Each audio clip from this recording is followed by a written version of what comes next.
Hello, everybody. Welcome to my top 10 movies of 2021. This has been a long time coming, and I am excited to give you my list. I have seen, I think, over 150 films this year, so I can't wait to give you guys my list. But before we get into the actual list itself, I want to name some honorable mentions. So those honorable mentions go to Eternals, The Green Knight, Shang-Chi, No Man of God, A Hero, and Drive My Car. All fantastic films, amazing movies that almost ended up on my list, but weren't quite there. But without further ado, I give you my top 10 movies of 2021.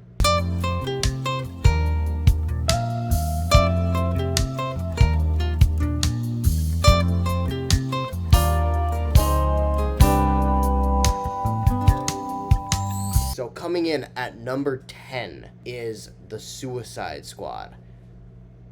I was beyond excited for this film. I love James Gunn. I love Guardians of the Galaxy. I love his other films. I was hyped. I wanted to see what James Gunn could do for the DC universe.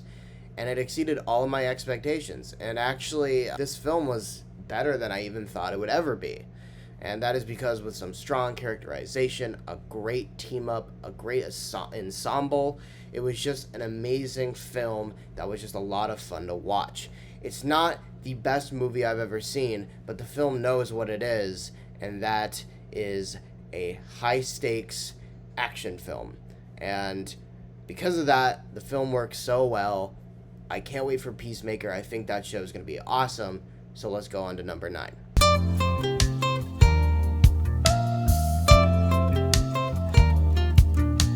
Nightmare Alley, Guillermo del Toro's latest film. I'm a huge fan of Guillermo del Toro. I think Pan's Labyrinth is one of my favorite movies of all time.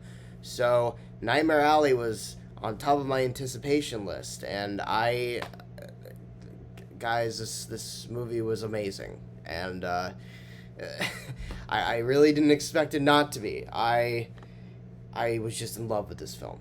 And I didn't really know anything about the source material going in. I know there was a 1947 film and a novel it's based off of, but I didn't know anything going in. I only watched that teaser trailer, so it kind of was, it was marketed as kind of like a monster flick in a way. And I was like, of course, I'm so down with that.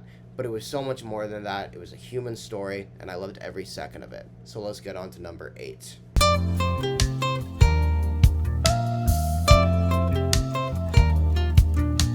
King Richard has to have Will Smith's best performances in it.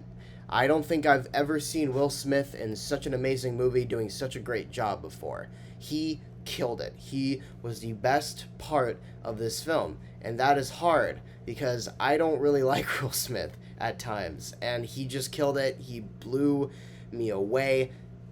It exceeded my expectations. I went in expecting something, and I went out getting something else, and I loved it. I think Will Smith is a huge standout, and I really hope he gets nominated, because if he doesn't, there's going to be hell to pay, Hollywood. So please nominate Will Smith and have him be in more films like this, please God. Let's get on to number 7.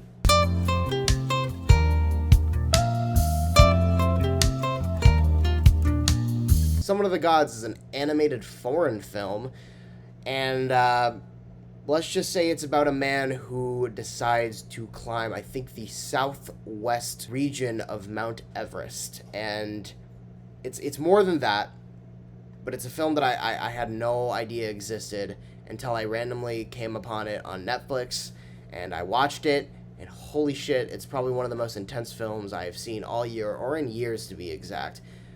I fell in love with this movie. I fell in love with its characters. I fell in love with its story, its complex themes. It has a lot to offer. And I would suggest not knowing anything going into it, because that's what I did. So, and it was a huge surprise. I didn't have any expectations, and it just made it that much better. So, let's get on to number 6.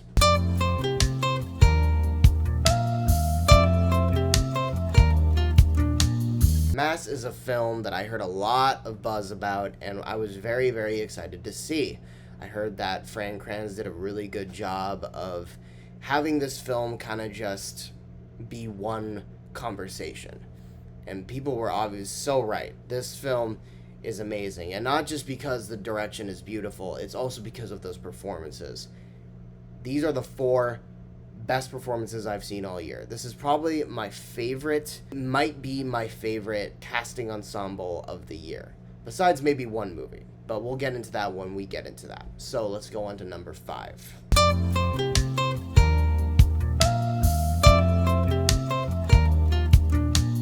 Pig is a movie starring Nicolas Cage, and this film was marketed as a John Wick, but with Nicolas Cage. So even though I got something completely different, I was totally on board with this film the moment I saw the trailer, and it made me cry. I was with my girlfriend when I watched this movie, and she saw me cry like a little baby bitch, and it was almost a little personal for me. This film hit me in spots I didn't expect it to hit, and let's just say if Nicolas Cage doesn't get nominated or doesn't win, I will be angry. Nicolas Cage probably gave my favorite performance of the year.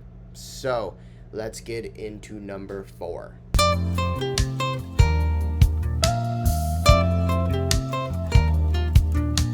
Coming in at number 4 is Come On, Come On. I heard a lot of buzz about this film, and I love Joaquin Phoenix. I'm always excited to see a film with him in it.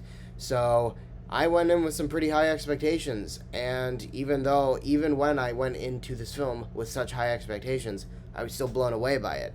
This film reminds me of why I love movies so much. I stated that in my review. It still holds true here.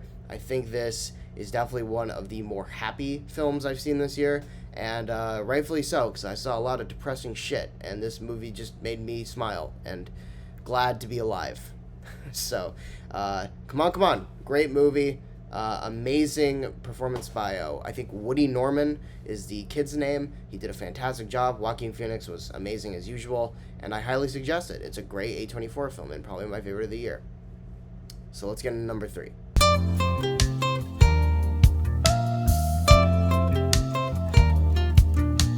Spider-Man No Way Home.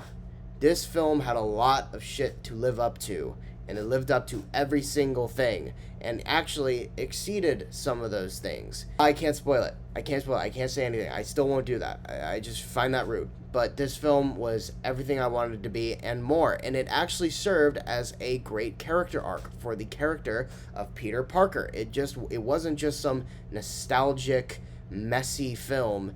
It had heart. It had soul, and the nostalgia had a place in the story. It was used for a reason, and it was used to create something very effective and very heartfelt and very thematic, and I appreciate it. And even though sometimes I like when films invert my expectations and don't give me something I expected, even though I expected some things to happen in Spider-Man No Way Home, the way they handled it was masterful, and I think they did an amazing job, and it is my second favorite Spider-Man movie. So good job, John Watts and Tom Holland and the other people. Alfred Molina, it's great seeing you again. Willem Dafoe, it's great seeing you again. Other people, it was great seeing you again. I'm not going to name you. So let's get into number 2.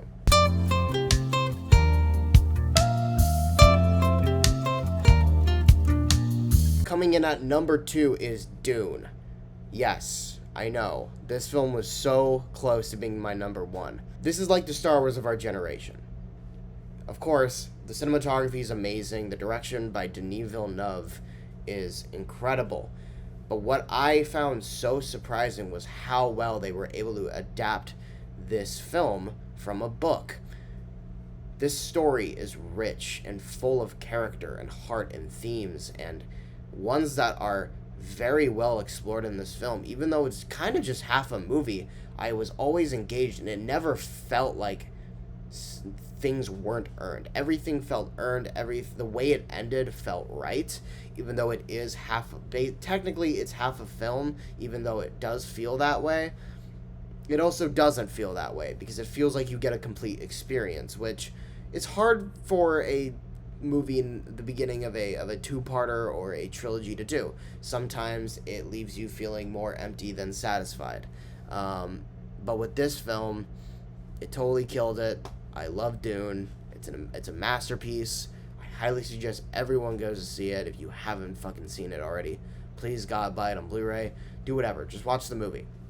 But here's my number one. This is the film that made me the most excited, made me tear up the most, made me fall in love with movies all over again. Maybe a surprise to people that don't know me, obviously, but it's a movie that I've been rooting for to be released ever since there were rumors of it. So, with all that being said, let's get into my number one.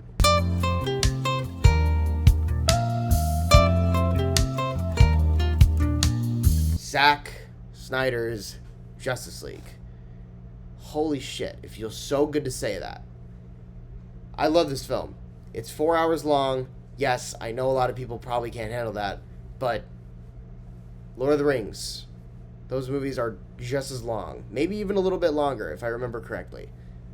Zack Snyder's Justice League is the Lord of the Rings of DC movies. It